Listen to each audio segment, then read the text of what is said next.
అండి. ఈరోజు మన అయాన్ష్ భార్గవ్ సేవా ట్రస్ట్ ఆధ్వర్యంలో అన్నప్రసాద నిర్వాహకులు నగరకల్ మండలం వల్లభాపురం గ్రామ వాస్తవ్యులైనటువంటి కీర్తిశేషులు రాచకొండ పెద్దపెంటయ్య గారి 4వ వర్ధంతి సందర్భంగా వారి చిన్న కొడుకు కోడలు నాగేష్ గౌడ్ గారు, శోభారాణి గౌడ్ గారు, మనవడు మనీష్ కుమార్, మనవరాలు ఉషాప్రియ మరియు వారి కుటుంబ సభ్యులు అందరూ కలిసి ఈరోజు ఆకలితో అలమటిస్తున్న ఎంతోమంది అభాగ్యుల నిరుపేదల ఆకలి దూపలు తీర్చడం జరిగింది. థ్యాంక్ యూ అన్నగారు. లేని మీ నాన్నగారి జ్ఞాపకార్థంగా ఈరోజు ఆకలితో ఉన్న ఎంతోమంది అభాగ్యుల నిరుపేదల ఆకలి దూపాలు తీర్చిన మీ కుటుంబ సభ్యులందరి గొప్ప మనసుకి ధన్యవాదాలు తెలియజేసుకుంటూ, మీ నాన్నగారు భౌతికంగా మీ నుంచి దూరమైన వారి యొక్క ప్రేమ జ్ఞాపకాలు ఎల్లవేళలా మీ వెంటే ఉంటాయండి.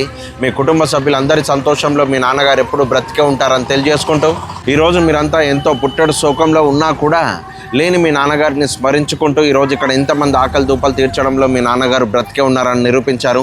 అదేవిధంగా మీ నాన్నగారి యొక్క పవిత్రాత్మ శాంతి కొరకు చేసిన మీ ప్రయత్నం తప్పకుండా వారి పవిత్రాత్మ శాంతి చేకూరి మీ ప్రేమ ఆప్యాయతలకు దూరమైన మీ నాన్నగారు మళ్ళీ తప్పకుండా మీకు కొడుకు రూపంలో తిరిగి రావాలని మనస్ఫూర్తిగా శివపార్వతులను కోరుకుంటూ, అదేవిధంగా మీ నాన్నగారి యొక్క పవిత్రాత్మ శాంతి చేకూరాలని మీ కుటుంబ సభ్యులతో పాటు నేను కూడా శివపార్వతుల్ని మనసారా వేడుకుంటూ, ఈరోజు ఇక్కడ ఎంతమంది ఆకలి దూపలు తీర్చిన మీకు మీ నాన్నగారి యొక్క చల్లని దీవెనలు, ఆ శివపార్వతుల యొక్క ఆశీస్సులు ఎప్పుడు మీకు వెన్నంటే ఉంటూ మీకు అడుగడుగున తోడు నీడై నిలవాలని, మీరు చేసే ప్రతి పనిలో మీ నాన్నగారు అలాగే ఆ శివపార్వతులు నిమగ్నమై మీకు అంతా శుభం లాభం జయం కలిగించాలని మనస్ఫూర్తిగా మీ కుటుంబ సభ్యుల మంచి కోరుకునే వాడిగా కోరుకుంటున్నా అండి.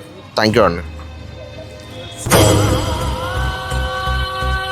పెద్ద పెంటయ్య గారు, మీ చిన్న కొడుకు, మీ కోడలు ఆత్మశాంతి కొరకు నిన్న భోజనాలు పెడుతున్నారు నాన్న. మీకు ఎప్పుడు మీ కుటుంబానికి ఆ భగవంతుని ఆశిస్తున్నాను. నీ ఆత్మశాంతి చల్లగా ఉండాలి. నీ కొడుకులు బిడ్డలకు అందరికీ కుటుంబం మంచిగా ఉండాలి.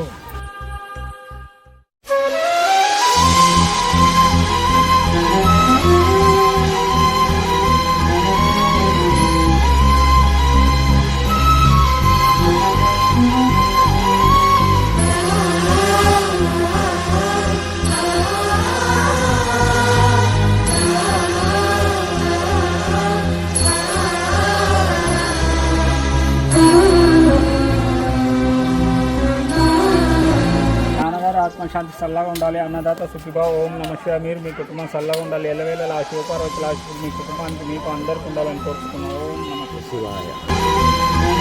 ఆత్మదాత చల్లగా ఉండాలి. అన్నదాత సుఖిభా. ఓం నమ శివాయ. ఇంత మంచిగా ఉన్నావు సార్. దేవుడు నిన్ను ఓర్వలే. మళ్ళీ ఎవరు తరపున ఉంటాం. పెద్ద పెంటయ్య గారు, పెద్ద పెంటయ్య గారు, మీ ఆత్మ శాంతి చల్లగా ఉండాలి. మీ ఫ్యామిలీ చల్లగా ఉండాలి. చిన్న కొడుకు కోడలు మంచి అన్నదానం చేస్తూ మీ చల్లగా ఉండాలి. మీ కుటుంబం మంచి ఉండి చేయాలి. నువ్వు ఎవరు తరపున ఉండి తీస్తాం.